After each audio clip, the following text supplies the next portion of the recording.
Hello, and welcome to the Quality Schools Program Reteach and Enrich plans. If you're watching this video, you are a part of our Quality Schools program, and we are so excited to have you. In today's webinar, we're going to talk to you about how you fill out your Reteach and Enrich plans. This will happen before a professional development where we come together and analyze this data in even more depth. So it's great to have this information ready to go when you come into the professional development. So let's talk about what it is that you'll need to start with.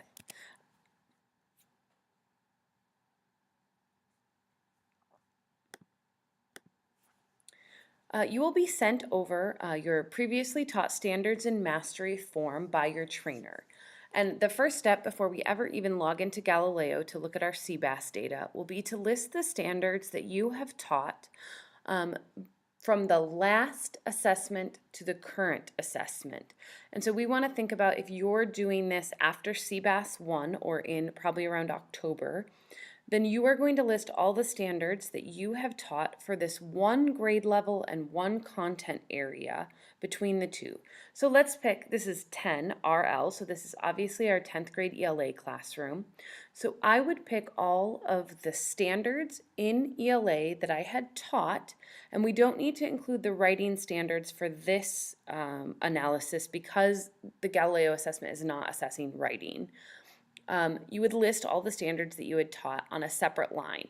RL2, RL4, RI1, RI7, and just go ahead and list those down from the beginning of the year to when the assessment was given.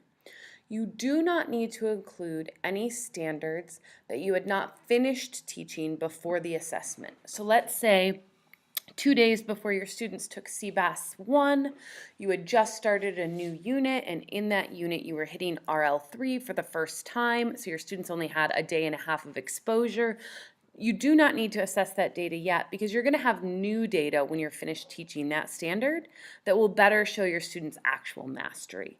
So we'll start to fill out this form. I'm just going to go ahead and write in some numbers, RI2, RL4, L4, RI8.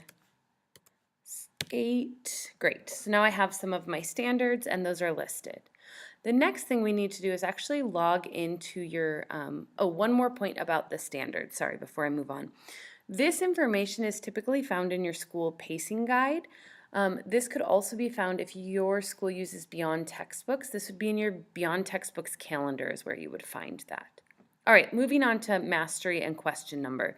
Now we need to actually jump into Galileo. So I have logged into our dummy Galileo account, and I will take it back to where you will end up if you log in. So you'll log in, you're on your main page, and we're going to come over here to your dashboard. This button will also get you to your dashboard. Once you log into your dashboard, this should be the screen that you see. If it is not, I want to give you two ways that you could problem solve. The first is it might be in calendar mode. And so if it's in calendar mode, all you need to do is switch it over to your report mode. Then you'll be able to see the recently given assessment. The second thing is if you're accessing this on an iPad or a Chromebook, or if you have your screen a little bit smaller like this, what will happen is all you will see is the far right-hand column, left-hand column, sorry, all the way down, and you'll have to keep scrolling until you get to your reports underneath. So the information is there. If you can make your screen any wider, it's probably easier to access that information. So the very first thing that we need to fill out is our mastery percent. In our intervention alert is the report we need to go to. And so we'll head on over. You would, in your recent events, have the most recent CBAS assessment that students have taken. So if we're going to look at our 10th grade ELA, in theory, it would be our 10th grade ELA CBAS assessment that would be right here. And then you click on the intervention alert that's right underneath it. This is clearly not a 10th grade ELA test, but we'll walk through it as though it worked the same way.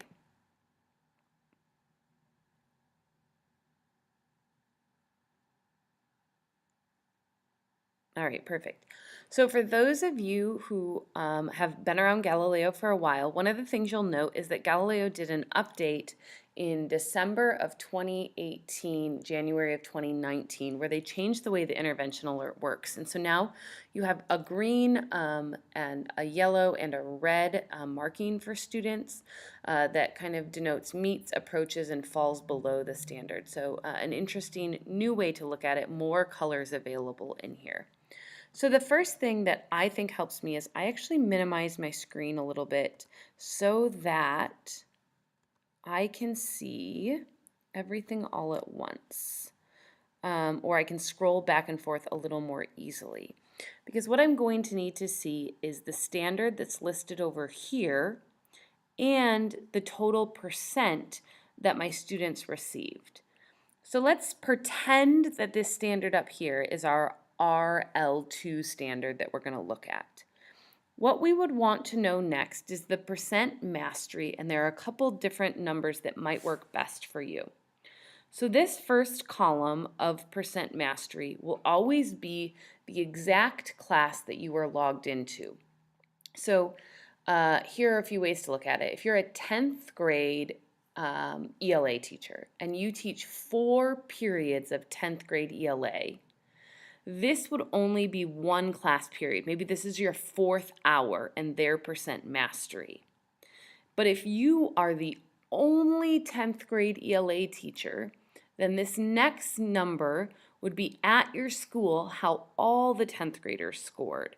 And so this number might be more beneficial for you to plan a reteach that addresses all of your classes. Now, if you were going to make a reteach plan for each individual hour, you could go ahead and you'd fill out that form we're looking at 4 times for your 4 class periods, and this would be the amount you would put in for just this class period. If you teach at a school that has just one 3rd grade ELA teacher and you teach all of the 3rd graders, this number here for your class level data will be the same as your school level data. And so these numbers will be exactly identical for you, not a big deal. What this 3rd column shows us is how you did as a district or a network. And so if you are at one of our larger networks where you have multiple campus sites, maybe you have a total of 5 to 30 5th grade teachers, all of your data combined will be right here for this standard. So this is classroom level data, and within classroom level, like an hour or 1 period data. This right here is going to give you your school level data. This right here is going to give you your district or network level data. And then this last column comes back over to just this class period and hour for you. And you will take one of these numbers and you will write it in. So since this is a pretend RI2, I'm going to pretend that I just want to know, since this is 10th grade, I want to know how they did here as all of my 10th graders. So I would put 1.2%. 1.2% mastery. Great. The next thing that I need to know for this question before I move on, or for this standard, is I need to know what questions were asked. And to find the item count, how many questions were asked, you come over here. There were 7 questions asked. But this should be a hyperlink for you. If you're not seeing this as a hyperlink, it means for some reason you do not have permission to view the test questions. This can happen if a network has accidentally placed this assessment in a secure library. It can also happen if you're trying to access the questions on a pre-assessment or a post-assessment where you are receiving monetary compensation for how well your students do. So some schools will lock their pre and post assessment from teachers' view. In this example, and hopefully in your computer when you're following along, these will not be locked for you. So when you click on that number, item count, -7, it will list for you all of the items that were used to assess this standard. Now I'm going to increase the size of the font on mine because I want you to be able to clearly see. This here is item 39. That means that was question number 39. So I will come back here and I will write 39. Then I'm going to go to the next question number. So 39, scroll down, item 41. The next one was item 41. And then you'll continue. I'll have 7 numbers in here that are all the question numbers that were used to assess how my students did on the standard. 39, 41, 42, 43, 44, 45, 46. 42, 43, 43.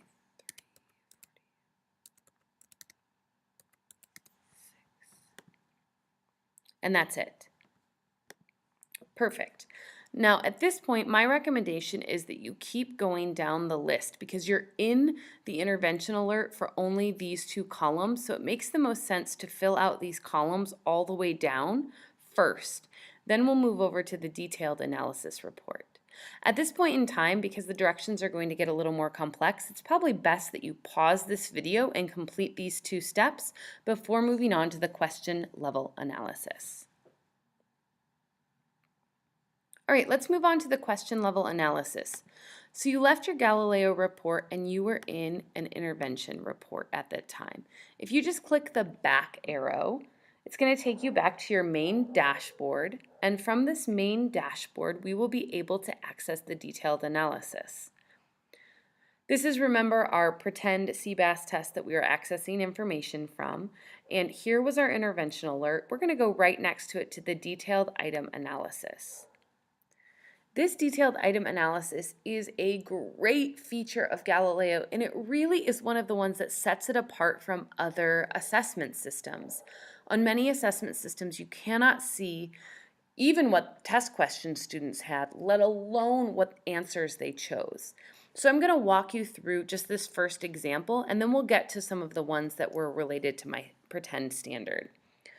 So when you're looking at the detailed analysis, item analysis, the first thing to know is wherever the check mark is, that is the correct answer for that question. So the correct answer to question number 1 was B.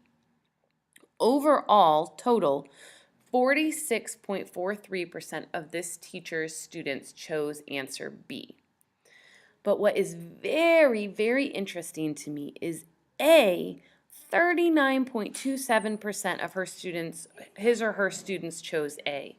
This is, to me, an obvious distractor answer. And so when I am looking for why might students have gotten this question incorrect, what are the things that they're missing in this standard that I could use to reteach, this is a very clear indicator to me that whatever A said is what my students are assuming the correct answer should have been. Now we can get even more detailed into this. If I look at my percentile rank, this is my 80th to 100th percentile overall on this assessment. So these are my highest scoring students on this assessment, and even they were split between A and B. Next, these students scored in the 60th to 79th percentile, and again, they were split. Again, the 40th to 59th percentile, they were split across the board. So this, to me, tells me I clearly need to look and see, what does A say? Why did my students choose it? And an interesting point, especially because I might see it on a few, are these not answered. This means we have students who are not answering multiple choice questions, and we just know that that's bad test taking strategy. So I'm going to side note for myself and my reteach, I need to teach my students to answer every single question. Don't give up, because this is a lot of not answered. This is more than you should see. We really want 0 in this at all times. Okay, so now let's come and let's look first at question 39, and I'll show you what I would write in. Scroll down, we'll look at question 39. Oh, interesting. This one is split differently than question 1. So question 39 here actually has around 39% of the students who passed. All the students who answered this question correctly are the higher scoring students, so my lower scoring students did not get this correct. But even among my highest ranking students, they were split with the other answers. And I had a really large percentage, 28.5%, 28.57% of my students who did not answer this question. And so this is where I need to dig in and figure out what is this or why? Why did they choose other things? Why did they not answer this question? Once you look at this information, the types of things that will go into your analysis are, I might put question 39, I might want to know that 28% of my students did not answer. That's a big indicator for me that maybe they did not feel comfortable enough with the content to find an answer.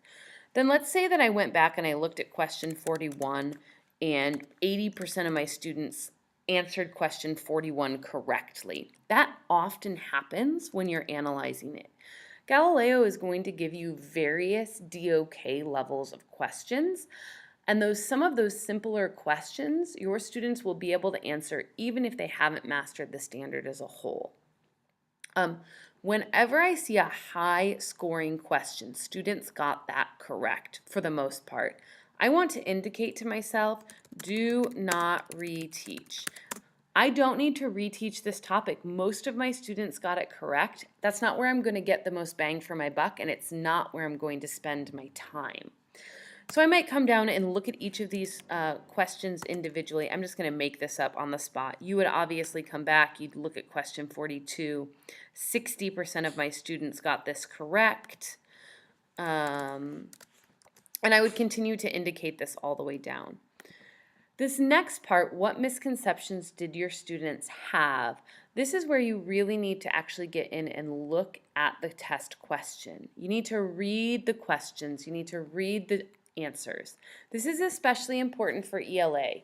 If you are an ELA teacher and you are analyzing your data, you need to read the entire passage, and this can be time consuming, especially in the beginning when you don't have, you haven't read all of the Galileo passages. At some point, a year or two into the program, you'll mostly know what the passages are about and what they say. This will be a much easier task. So I want to model this misconception piece for you back up with question number 1, because I think it'll be our easiest one to point out and quickest for you to see. So very clearly the misconception was that students thought A might be an answer. So let's open this up and figure out why. So this is the question, which model shows exactly 4 in the hundreds place? And our students thought that A was the other good answer. And so a couple of ways to approach this. First, why didn't they choose C or D? What is the skill that they definitely have? Okay, well, they definitely have the skill of knowing that maybe that this is the hundreds place, and so this is too many. Maybe that's what they thought, too many here, too many here. Which model shows exactly 4 in the hundreds place? Then I want to come up here and think about, well, why then did they choose A? What was their misconception? Because you can clearly see B is the correct answer. 1, 2, 3, 4. These are our hundreds blocks. There were 4 in the hundreds place. Let me come back and look at this. Yeah, definitely kids at all areas who thought this. 1, 2, 3, 4, 5, 6, 7. You know, looking at this, I'm not 100% sure. I'm sure there are some elementary teachers who you know why they're thinking that, or what the students are thinking. Maybe it's this tiny block of 4 down here. Maybe it is 1, 2, 3, 4. It's not clear to me. I always, when I get to this point, there's an obvious distractor answer. I don't know why my students also chose A as well as B. I just print this. I print this whole question on a piece of paper and I use it as bell work tomorrow. And I make students write out their thinking on the side over here. Make them explain why they chose A. Justify your answer. Tell me what you're looking at. You could have them highlight the blocks that show them there's 4 in the hundreds place. Just anything to give you a clue where the misconception is, because there very clearly is one. And this should be a pretty easy reteach. Whatever it is that the misconception is, it's very direct, and we should be able to find that misconception and reteach it. So I might put for this, what misconceptions did your students have? Will use question 1 to reassess live and have students justify. This is for your original plan. Obviously, once you have data, you'll come back and fill out the misconceptions students have. And this last part is really the instructional gaps that exist. We didn't teach them something, and that's where this misconception potentially comes from. This, what instructional gaps exist, is what you can use to go back and add to your unwrapped standards document. It's what you can use when you're lesson planning next year. If you're reflecting on your long-term plan or your daily objective layout, you can use this information so that next year you may not have to reteach this standard because you will have pre-taught the misconception that you know students can have. The idea would be that you have this entire page filled out before the professional development begins so that you and your PLC team members, your grade level team, or the folks in your content area with whom you are having these discussions, you can have a richer discussion because you've already analyzed the data. If you are unsure what the misconception is, I would suggest you print out your page with all of this information up to here, print out the test question, and capture this detailed analysis. You can just screenshot it and print it for your group and bring it to your PLC meeting. Because if you can't identify the misconception, this is the great part about having a PLC, they can help you identify that misconception.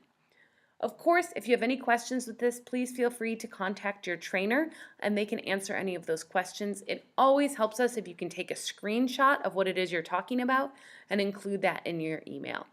Thank you so much and have a great rest of your day.